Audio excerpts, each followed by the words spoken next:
స్వప్నిక గుండె పగులుతుంది. ఉదయం వరకు తనను ప్రాణంలా చూసుకున్న భర్త ఇప్పుడు ఇంతటి కిరాతకంగా ఎందుకు మారాడో తెలియక నిశ్చేష్టురాలై అక్కడే ఉండిపోతుంది. దాని గురించి ఇప్పుడు ఈ పార్ట్ విని తెలుసుకుందాం. మీరు వింటున్నది చంద్రవర్షిణి ఆడియో స్టోరీస్. నిన్నే ప్రేమిస్తా, ఒక సీఈఓ ప్రేమ కథ, పార్ట్ 137. చెంప మీద పడ్డ ఆ దెబ్బ స్వప్నిక శరీరాన్ని మాత్రమే కాదు, ఆమె ఆత్మను కూడా కుదిపేస్తుంది. కానీ ఆమెలో భయం కంటే తన విజయ్ ఎందుకు ఇలా ప్రవర్తిస్తున్నాడనే ఆవేదనే ఎక్కువగా ఉంటుంది. విజయ్ ఆమెను పట్టించుకోకుండా విరక్తిగా బెడ్ దగ్గరకు వెళ్ళి తలదించుకుని కూర్చుంటాడు. అతని శ్వాస వేగంగా సాగుతుంది. కళ్ళు ఎర్రబడి నిప్పు కణాల్లా మెరుస్తూ ఉంటాయి. స్వప్నిక తన పెదవి నుండి కారుతున్న రక్తాన్ని తుడుచుకుని మళ్ళీ నెమ్మదిగా అతని దగ్గరకు అడుగులు వేస్తుంది. ఆమెకు తెలుసు, తన విజయ్ ఇలా ఉన్నాడంటే వెనుక ఏదో బలమైన కారణం ఉందని. ఆమె మెల్లిగా అతని కాళ్ల మధ్యలోకి చేరి అతని మోకాళ్లపై తల వాల్చి ఆపై నెమ్మదిగా అతని మీదికి వాలుతుంది. కొట్టు విజయ్, ఇంకా కొట్టు. నీ కోపం తగ్గే వరకు నన్ను ఏం చేసినా పర్వాలేదు, కానీ నన్ను ఇలా దూరం పెట్టకు. నీ మౌనం నా ప్రాణాలను తీసేస్తుంది అని మెల్లిగా అంటుంది స్వప్నిక. విజయ్ ఆమెను పక్కకు నెట్టాలని చూసిన స్వప్నిక అతన్ని వదలకుండా ఆమె తన చేతులతో అతని షర్ట్ కాలర్ని పట్టుకుని దగ్గరకు లాక్కుంటుంది. ఆ పెనుగులాటలో అతని షర్ట్ బటన్స్ రెండు ఊడిపోయి వెన్నెల వెలుతురులో నున్నగా మెరుస్తున్న అతని విశాలమైన ఛాతీ కనిపిస్తుంది. స్వప్నిక తన మెత్తని అరచేతులతో అతని ఛాతిపై రాస్తూ అతన్ని సెడ్యూస్ చేయడానికి ట్రై చేస్తుంది. అతని ఛాతిపై నిమురుతూ అతని కళ్ళల్లోకి మత్తుగా చూస్తూ, ఈ గుండె చప్పుడు నా కోసమే కదా విజయ్. నిన్నటి వరకు నన్ను నీ ప్రాణంలా చూసుకున్నావు, మరి ఇప్పుడు ఈ కళ్ళల్లో ఇంత పగ ఎందుకు? నేను నీ దాన్ని, నీ సొంతాన్ని. నన్ను ఒక్కసారి నీ కౌగిల్లోకి తీసుకో, నీ కోపం అంతా కరిగిపోతుంది అని ఆమె తన పెదవులతో అతని మెడపై ఛాతిపై వెచ్చని ముద్దులు పెడుతూ అతన్ని రెచ్చగొట్టడం మొదలు పెడుతుంది. విజయ్ శరీరం బిగుసుకుపోతుంది. ఒకవైపు పరశురాం చూపించిన ఆ విషపు లేఖలు అతని మెదడును తొలిచేస్తుంటే, మరోవైపు స్వప్నిక స్పర్శ అతన్ని ఉక్కిరిబిక్కిరి చేస్తుంది. స్వప్నిక ఒక అడుగు ముందుకు వేసి అతని మీదకు పూర్తిగా వంగి అతని పెదవులను తన పెదవులతో బంధించడానికి ప్రయత్నిస్తుంది. ప్లీజ్ విజయ్, ఒక్కసారి నన్ను ప్రేమగా చూడు. నీ మనసులో ఏముందో నాకు చెప్పు. మనం ఏకమైన మన పెళ్ళి సాక్షిగా అడుగుతున్నాను. నన్ను ఇలా వదిలేయకు ప్లీజ్ అని ఆమె ముఖం అతని పెదవులకు చేరువవుతున్న క్షణం విజయ్లో అణచిపెట్టుకున్న ఆవేశం కట్టలు తెంచుకుంటుంది. తన తల్లిని అవమానించిన వ్యక్తి కూతురు తనను ఇలా తాకడం అతనికి భరించరాని అసహ్యాన్ని కలిగిస్తుంది. నరనరాన కోపం ప్రవహిస్తుండగా ఒక్కసారిగా గర్జించిన విజయ్ తనపై ఉన్న ఆమెను బలంగా పక్కకు నెట్టేస్తాడు. Stop it. నీ ఈ నాటకాలు నా దగ్గర సాగవు. నీ స్పర్శ తగులుతుంటేనే నాకు అసహ్యం వేస్తుంది. నిన్ను నా భారీగా ఒప్పుకోవడం నేను చేసిన అతిపెద్ద తప్పు అని కోపంగా అరుస్తాడు విజయ్. అతను ఒక్క క్షణం కూడా అక్కడ నిలబడకుండా చించుకున్న షర్టుతోనే ఆ గది నుండి బయటకు విసవిసలాడుతూ వెళ్ళిపోతాడు. స్వప్నిక కింద పడిపోయి వెక్కి వెక్కి ఏడుస్తూ అక్కడే ఉండిపోతుంది. ఆమెకు అర్థం కాని విషయం ఒక్కటే, విజయ్ ఎందుకిలా ఉన్నాడని. ఆ రాత్రి జరిగిన సంఘటన స్వప్నిక గుండెల్లో పచ్చి గాయంలా నిలుస్తుంది. కానీ ఆమె ప్రేమ ఆమెను నిలబెడుతుందేమో. మరుసటి రోజు ఉదయం ఆ గాయం నొప్పిని దిగమింగుకొని తన విజయ్ని మళ్ళీ గెలుచుకోవాలనే తపనతో ఆమె రెడీ అవుతుంది. విజయ్ బెడ్రూమ్లో చిరాకుగా నడుస్తుంటాడు. అతని ముఖంలో రాత్రి నాటి ఆగ్రహం, అలజడి ఇంకా స్పష్టంగా కనిపిస్తున్నాయి. షవర్ నుండి బయటకు వచ్చి బ్లాక్ ఫార్మల్ డ్రెస్ వేర్ చేస్తాడు విజయ్. చిరునవ్వుకు ఆమడ దూరంలో ఉన్న అతని కఠినమైన ముఖం కోపంతో మరింత పదునెక్కుతుంది. అతను కోంతో తన జుట్టును వెనక్కి దూకుంటూ అద్దంలో తన ప్రతిబింబాన్ని చూసుకుంటుంటాడు. ఆ బ్లాక్ సూట్లో కండలు తిరిగిన అతని శరీరం, మెరిసిపోతున్న కళ్ళతో విజయ్ ఒక శిల్పి చెక్కిన అద్భుతమైన శిల్పంలా అత్యంత ఆకర్షణీయంగా, మ్యాండీగా కనిపిస్తాడు. అతని బాడీలోని ప్రతి ఇంచు ఒక యాటిట్యూడ్ని, ఒక పవర్ని ప్రదర్శిస్తుంది. నిజానికి అతని కోపం కూడా అతని అందాన్ని మరింత పెంచిందేమో. విజయ్, నువ్వు కోపంగా ఉన్నా కూడా ఇంత అందంగా ఎలా ఉంటావు? నీ ముఖంలో ఉన్న ఈ గాంభీర్యం, తీవ్రత నన్ను నీ వైపు ఇంకా లాగుతున్నాయి. నా హృదయాన్ని నీ కాళ్ళ దగ్గర పెట్టేసి నీ ప్రేమను భిక్షగా అడగాలనిపిస్తుంది. నా విజయ్, ఈ కోపం వెనుక ఉన్న రీజన్ ఏంటో తెలుసుకోవాలి అని మనసులో ఆలోచిస్తూ అతని వెనుకనే నిలబడి ఉన్న స్వప్నిక అమాంతం వెళ్ళి అతన్ని పూర్తిగా తన ఒంపు సొంపులని తాకేలా గట్టిగా హత్తుకుంటుంది. ఆమెకు తెలుసు అతని మనసులో రగులుతున్న మంట గురించి. కానీ తన ప్రేమతో ఆ మంటను చల్లార్చలని ఆమె ఆరాటం. అతని వీపుపై ముఖం ఆనించి కన్నీళ్లతో, విజయ్ ప్లీజ్, నన్ను ఇలా దూరం చేయకు. నువ్వు లేకుండా నేను ఒక్క క్షణం కూడా బ్రతకలేను. నీ కోపానికి కారణం ఏదైనా కానివ్వు, దానికి నేను సమాధానం చెప్తాను. కానీ నువ్వు నన్నిలా అసహించుకోకు ప్లీజ్ అని ఏడుస్తూ అతన్ని హత్తుకుంటుంది స్వప్నిక. అతను ఆమె స్పర్శను అస్సలు తట్టుకోలేకపోతున్నాడు. అతని ఒళ్ళంతా ఏదో తెలియని అసహ్యంతో వణికిపోతున్నాడు. నిన్నటి రాత్రి పరశురాం చూపిన ఆ అబద్ధపు ఆధారాలు అతని మనసులో ఒక విషపు విత్తనాన్ని నాటాయేమో.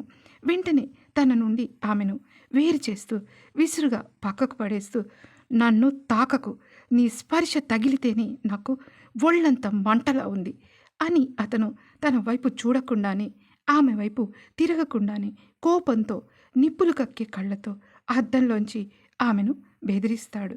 అతని కళ్ళలోని క్రూరత్వం స్వప్నిక గుండెల్లో రైళ్లు పరిగెత్తిస్తుంది.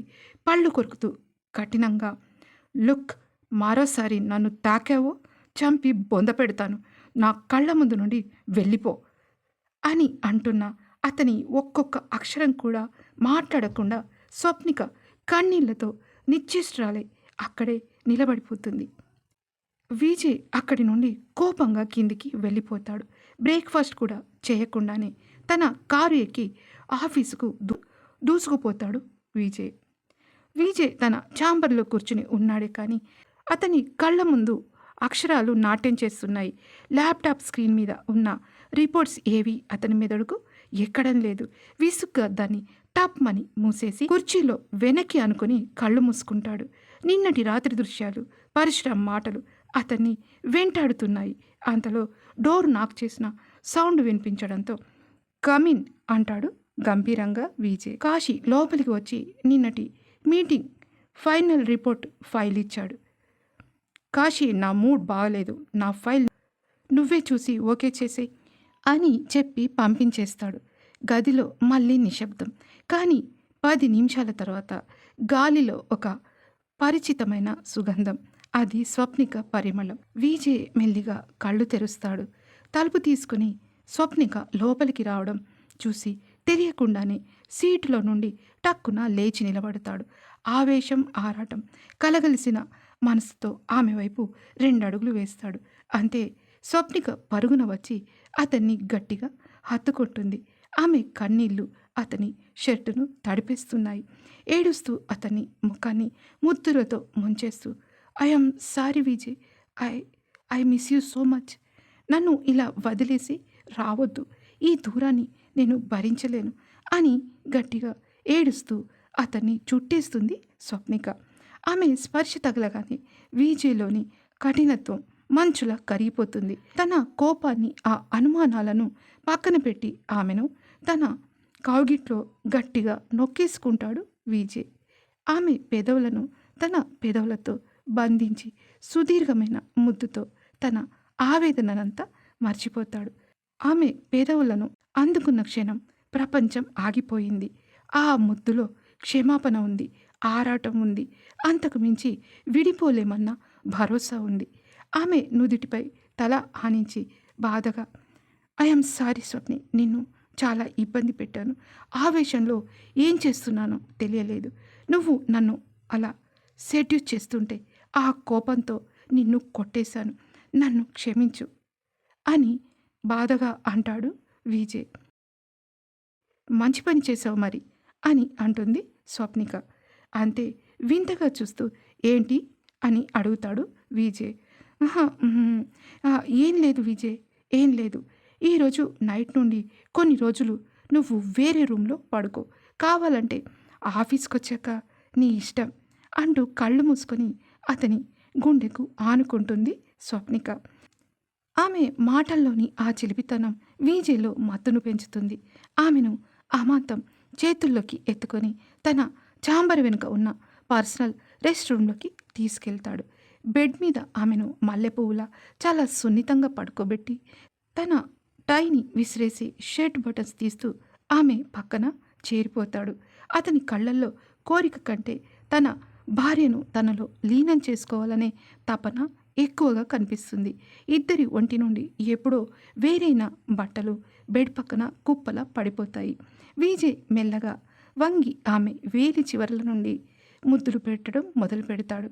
ఆమె అరచేతిలో తన ముఖాన్ని దాచుకుంటూ ఆమె మణికట్టుపై చిన్నగా సున్నితంగా బైట్ చేస్తాడు. స్వప్నిక ఒంట్లో ఒక వింతైన వణుకు మొదలవుతుంది. విజయ్ తన పెదవులతో ఆమె సన్నని నడుంపై ఉన్న ముడతలను మీటుతుంటే స్వప్నిక తన వేళ్లను అతని జుట్టులోకి పోనిచ్చి గట్టిగా పట్టుకుంటుంది. మొన్న రాత్రి తను చేసిన హై కిస్ ఆమె తెల్లని చర్మంపై కందిపోయిన గుర్తులుగా కనిపిస్తుంటాయి. విజయ్ మనసులో ఒక్కసారి ఆ రోజు రాత్రి కళ్ళ ముందు కదలాడి ఒక్కో ముద్రపై తన తడి పెదవులతో మత్తు చల్లేలా ముద్దులు పెడుతూ ఆ నొప్పిని తన ప్రేమతో మాయం చేయడానికి ప్రయత్నిస్తాడు. అతని వెచ్చని శ్వాస ఆమె నాభిని తాకుతుంటే స్వప్నిక శరీరం ఒక విల్లులా వెనక్కి విరుచుకుంటుంది. చిన్నగా మోన్ చేస్తూ, Vijay, I I love you Vijay, నీ ప్రేమతో నన్ను కరిగించి నీలో కలిపేసుకో అని అతని ప్రతి స్పర్శకి వివశురాలవుతూ గుసగుసగా అంటుంది స్వప్నిక. అతని కండలు తిరిగిన ఛాతీ ఆమె మెత్తని ఒంపు సొంపులను తాకుతున్నప్పుడు ఆ గదిలో కేవలం వారి శ్వాసల శబ్దం మాత్రమే వినిపిస్తుంది. గంటపాటు సాగిన ఆ ప్రణయ యాగంలో స్వప్నిక స్వీట్ మోన్స్, విజయ్ వేడి నిట్టూర్పులు ఒక అద్భుతమైన రాగాన్ని ఆలపిస్తాయి. వారిద్దరి చెమట బిందువులు ఒక్కటవగా విజయ్ తన సర్వస్వాన్ని ఆమెకు అర్పిస్తున్నట్టుగా ఆమె కౌగిల్లో ఒదిగిపోతాడు. చివరికి తృప్తిగా ఆమె గుండెపై తలవాల్చి ఆమె జుట్టులోని పరిమళాన్ని పీలుస్తూ విజయ్ ప్రశాంతంగా నిద్రలోకి జారుకుంటాడు. రాత్రి నుండి తనను వెంటాడుతున్న ఆందోళన అంతా ఆ ఒక్క క్షణంలో మాయమవుతుంది. సడన్గా ఫోన్ రింగ్ అవడంతో ఉలిక్కిపడి లేచిన విజయ్కి అతని శరీరం ఇంకా ఆ వెచ్చదనాన్ని కోరుకోవడంతో కళ్ళు తెరవకుండానే పక్కనే ఉన్న స్వప్నికను హత్తుకోవాలని చెయ్యి వేస్తాడు. కానీ అక్కడ ఖాళీ బెడ్ మాత్రమే తాకుతుంది. అతను ఒక్కసారిగా కళ్ళు విప్పి చూస్తూ గది అంతా నిశ్శబ్దంగా ఉండటంతో తనని తాను చూసుకున్న విజయ్ నలిగిన బెడ్పై ఉన్న తన ఒంటిపై బట్టలు ఊడిపోయి కింద పడి కనిపిస్తాయి. స్వప్నిక మాత్రం అక్కడ లేదు. కానీ ఆ రూమ్లో నిండుకున్న ఆమె సహజమైన పరిమళం మాత్రం ఆమె వచ్చిన జాడలను తెలుపుతున్నాయి. అంతేకాదు, అద్దంలో చూసుకున్న విజయ్ మెడపై స్వప్నిక గోళ్ల గుర్తులు కనిపిస్తుంటాయి. పిచ్చిగా చుట్టూ చూస్తూ, స్వప్ని, వేర్ ఆర్ యూ అని మెల్లగా అన్న విజయ్ ఒక్కసారిగా స్వప్ని అని గొంతు చించుకొని గట్టిగా అరుస్తాడు. 30th ఫ్లోర్లో ఒక్క అతని ఛాంబరే ఉంటుంది కాబట్టి మళ్ళీ ఆ chamber plus Vijay personal room sound proof కాబట్టి సరిపోయింది. లేకపోతే అతని అరుపులకు స్టాఫ్ అంతా భయపడేవారు. అతనికి అర్థం కావడం లేదు, తను వచ్చి వెళ్ళిందా లేక తన విరహం సృష్టించిన భ్రమణ. అసలు ఆ ఫోన్ కాల్ ఎవరిది? అని ఆలోచిస్తూ తన ఫోన్ స్క్రీన్ చూసుకుంటాడు విజయ్. అది ఒక అన్నోన్ నంబర్. ఎవరై ఉంటారా అన్నోన్? మీరు ఊహించారా? అయితే కామెంట్ బాక్స్లో మెన్షన్ చేయండి. నిన్నటి స్టోరీకి స్పందించిన మన సంధ్యారాణి గారు విజయ్ స్వప్నిక విడిపోరని, విజయ్ క్యారెక్టర్ అలాంటిది కాదని చాలా ఖచ్చితంగా తన ఒపీనియన్ చెప్పారు. థ్యాంక్ యూ సంధ్య గారు. అలాగే ఈ పార్ట్ మిమ్మల్ని అందరినీ స్పందింపజేస్తే లైక్ చేసి ఒక హైప్ ఇవ్వండి. మీ అభిప్రాయాన్ని కామెంట్ రూపంలో చెప్పండి. నిన్నే ప్రేమిస్తా తర్వాతి పార్ట్ మిస్ కాకుండా ఉండాలంటే ఇప్పుడే సబ్స్క్రైబ్ చేసుకోండి. మరొక కొత్త పార్ట్తో మళ్ళీ కలుద్దాం. Thank you.